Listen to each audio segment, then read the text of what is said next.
D'ordinaire, je m'occupe de vrais crimes, mais ce matin, c'était une sale affaire. On m'a dérangé un lundi matin à l'aube. Vous voyez, le genre de jour où même le soleil hésite à se lever. C'était ma concierge, Madame Pignola. Elle tambourinait sur ma porte comme une malade. J'ai ouvert, j'étais en calbute, les cheveux explosés. Elle m'a dévisagé de la tête aux pieds et m'a jeté un sale regard. Vous savez, ce regard qu'ont les gens qui vous jugent, vous condamnent et vous exécutent sans procès.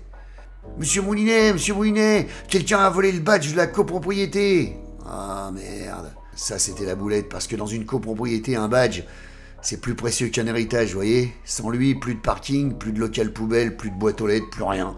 Tu redeviens un animal de la rue.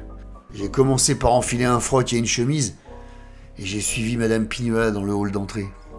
Elle avait scotché une feuille A4 sur le tableau d'affichage. Et elle avait écrit dessus avec un gros feutre: qui a pris le badge? Merci de le rendre, c'est urgent.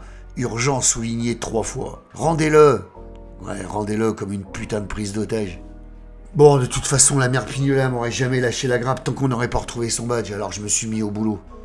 Je lui ai demandé quand est-ce qu'elle avait vu ce foutu badge pour la dernière fois. Elle m'a dit que c'était vendredi soir, après la réunion de copropriété, à 22h12 exactement. Elle m'a dit le badge était là, sur ma console. Je sais pas si vous avez fait gaffe, mais les gens qui ont des consoles chez eux te disent toujours la console, comme si elle sortait tout droit de Versailles. Bref, je suis passé aux interrogatoires des locataires. Le 2A m'a dit: moi j'ai rien pris, je suis en télétravail.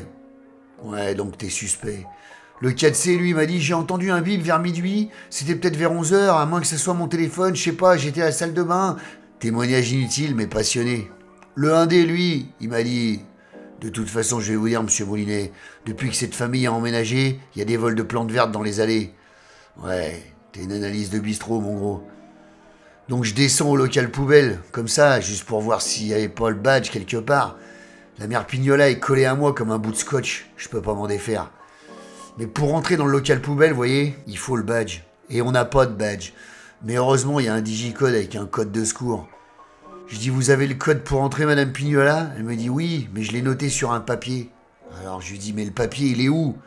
Ben, je l'ai scotché au dos du badge. Là, il y a eu un grand silence, vous voyez. Le genre de silence qui t'empêche de la traiter d'abruti fini. On est remonté chez elle bredouille, et en buvant le café qu'elle m'a servi, je l'ai vu. Il était là. Ce putain de badge était collé derrière sa porte d'entrée, aimanté par un vieux magnète, la Baule 2016. Elle l'avait foutu là pour pas l'oublier. Affaire résolue. Allez, bonne journée, Madame Pignola. J'ai basculé ma tasse de café et je suis remonté me pioter. Parce qu'au fond, le quotidien te vole jamais rien. Il te prend juste un truc par jour pour vérifier si t'es toujours là.